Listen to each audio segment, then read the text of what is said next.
Sign काही change करायचं नाहीये. 1 plus cot raise to 4 theta plus 2 cot square theta. पैकी कोणत्या कोणत्या टर्म कट होतात ते बघायचे आपल्याला. 2 आणि निगेटिव्ह 2 हे दोन कट होतील. निगेटिव्ह 1 अँड पॉझिटिव्ह 1 म्हणजे 2 tan square negative 2 tan square हे पण कट होतील. नंतर negative 2 cot square theta and positive 2 cot square theta हे पण इथे कट होतील, कारण एक पॉझिटिव्ह आहे एक निगेटिव्ह आहे. 2 cancel, 1 cancel. 2 tan square theta negative 2 tan square theta, negative 2 cot theta and positive 2 cot theta. Now remaining terms are negative tan raised to 4 theta and plus cot raised to 4 theta.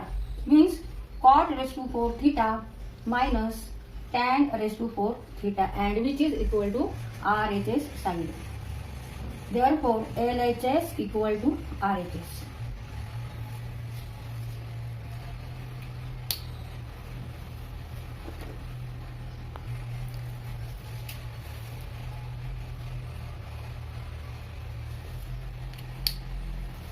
तर इथे हा question solve करताना आपण trigonometric आयडेंटिटीचा वापर केलेला आहे, त्यामुळे आपल्याला हा क्वेश्चन सॉल्व्ह करताना इझी गेला, अवघड गेला.